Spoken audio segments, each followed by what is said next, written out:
Hello everybody, welcome to Also Rusty Bucket. Subscribe to the channel if you haven't done already and drop a like on this video. If you did not know, yesterday I did a video on Chauncey Billups and Jason Kidd and that whole situation with coaching in the league. Unfortunately, there were quite a few comments that were just very aggressive towards me because they didn't agree with my opinion. I still stand by my opinion, however, I did not want to keep dealing with that and I just deleted the video.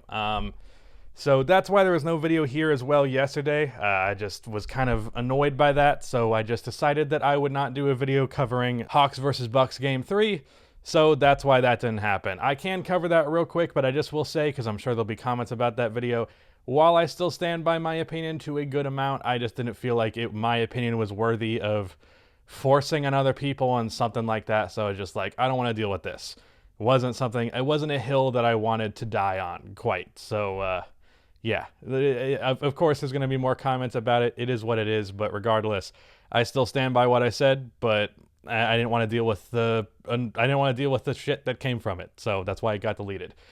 Anyways, I'm sure most of you guys didn't even notice it because it only had like 5,000 views before I deleted it. But anyways, Bucks versus Hawks Game 3. I'm not going to say much about it just because I'm really bad at remembering shit like a day after it happens. I don't know why. I have some real serious amnesia sometimes, it feels like. But this game, Giannis played phenomenal, but really it was Chris Middleton, especially in the fourth quarter, as you should all know by now, where he just went completely off. He hit 4 threes in a row. One of them was ruled as a two-pointer, but like if you looked at it, it was basically barely a three. But he just went completely off. He had 20 points in that fourth quarter to the Hawks 17. On the Hawks side of things, I do have to give credit to Trey. While he did get hurt and that kind of slowed him down in the fourth quarter, hurt by stepping on a ref's foot, by the way, which was the ultimate anime betrayal. And they got a good game from Danilo Gallinari. I have to mention Onyeka Okongwu as well because he played really, really good defense on Giannis when he was in the game. And honestly, he should be given more minutes because of that. Clint Capella he didn't deal with foul trouble. It was John Collins who dealt with foul trouble, my mistake.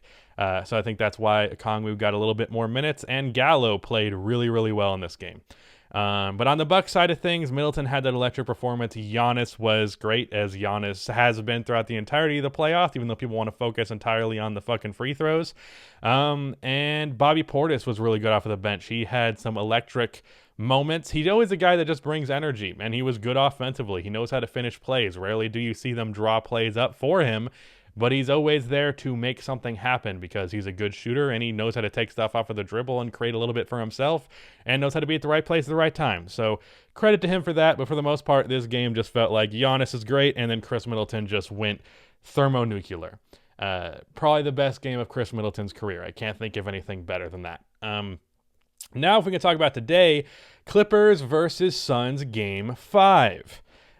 This game, I tweeted out. Oh, I should actually follow up that tweet because I was trying to curse the Clippers to lose when I did for the Hawks Bucks game. Like I have a notorious reputation at this point for like picking a team to win, and then the opposite happens. So now I've just been trying to reverse psychology that. It worked yesterday because I said the Hawks are going to win, and then the Bucks did.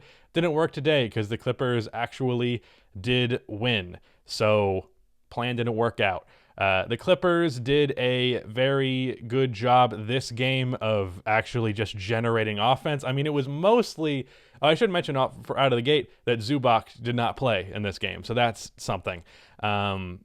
But Marcus Morris, that was the big thing, especially initially. I think he started off like 6 for 6, all like contested jump shots. Just absolutely could not miss a fucking shot. A few fadeaways in the lane, off of the dribble, pull up on Jay Crowder where he was right in his face, a catch and shoot that was a very long two with his foot on the line. He was just amazing, and he has been terrible for the first 4 games of this series, so he showed up finally for this elimination game. So a little late to the party, but he did that. Reggie Jackson was great, opened the game with a 3 and then a nasty poster dunk that I'm surprised did not get that much attention for what it was. And then after that, I mean, the main man himself, Paul George, unbelievable in this game. He really started to come alive more in the third quarter. In the first half, he was a little bit more quiet. I've had a problem with Paul throughout this entire series where he's been a little bit too like jumper happy, like always looking for the jump shot when there's opportunity for drive, or not even really looking to drive half of the time. But this game, while he still took a decent amount of jumpers, there was a good amount of drives, but also he was just making all the jump shots that he was taking, so I can't even really fucking complain about it.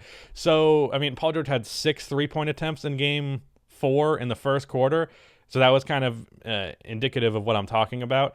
But he had 41, 13, and 6 on this game on 75% shooting. He got to the line with 8. I mean, he got to the line very well in game 4 as well, but he got 8 free throws today. Like, he was just fantastic in this game. There's not much to say other than he was fantastic. I mean, Paul George plays he has the same type of plays pretty consistently. Like, he is one of those players that's like, yeah, I know what Paul George is going to give me in terms of the type of moves and shots he's going to pull off.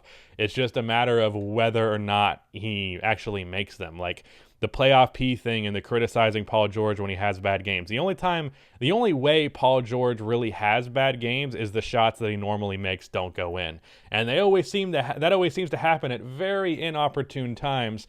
And today would have been one of those times, except the shots fucking dropped today. So credit to him for that. DeMarcus Cousins, because Zubac did not play, they needed somebody to play center. They went to their small ball lineup, of course, for a majority of this game. But they did get some DeMarcus Cousins minutes, and in those minutes, he dropped 15 points. A lot of it was him abusing the Dario Saric matchup. He's just not strong enough to handle what DeMarcus Cousins can do to him in the post. Being right place, right time for some finishes, things like that. He had a play where he stripped Chris Paul.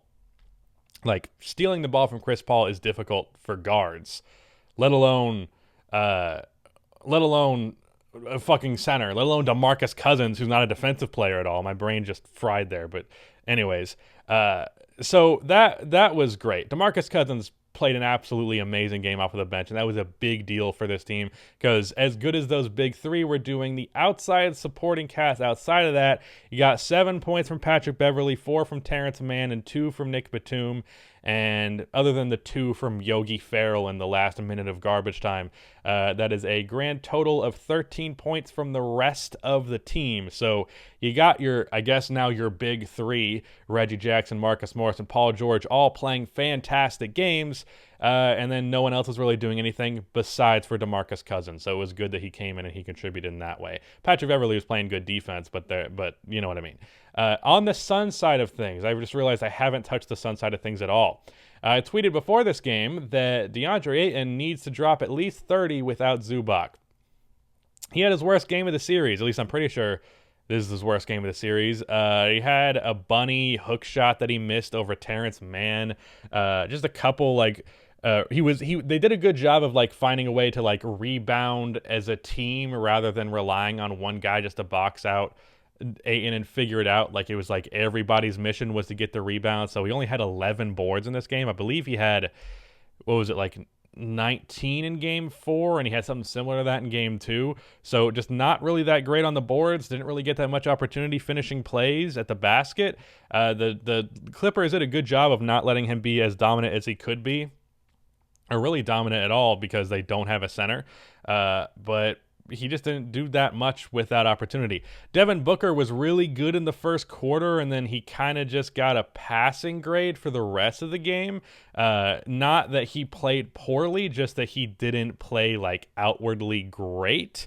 So that was his game. Chris Paul, kind of a similar thing. Not so much in the first quarter, but while he had been terrible in his first 2 games back in this series, and he was good today by comparison to that, still not the best Chris Paul game in the world. Cameron Johnson's really the only guy that I can say really stood out in this game to perform outside of my own expectations for them. I mean, that's not to act as though Devin Booker had a poor game. He had 31 points on pretty decent efficiency, being that he got to the line so much and he was efficient from outside. But it was just like there were a lot of moments in this game where it was a little underwhelming. But Paul George absolutely balls the fuck out, and he gets an amazing first quarter from Marcus Morris, and still a pretty good continuation of that. Reggie Jackson continuing to be way better than we all thought he was, and DeMarcus Cousins doing what he did off the bench. Like, all of that stuff happening, that's really what it takes to beat the Suns when the Clippers are in this position. So I'm still very confident that the Suns win this series, unless Kawhi is coming back for Game 6 and potentially 7, in which case, if he's back and good when he's back, that could swing things.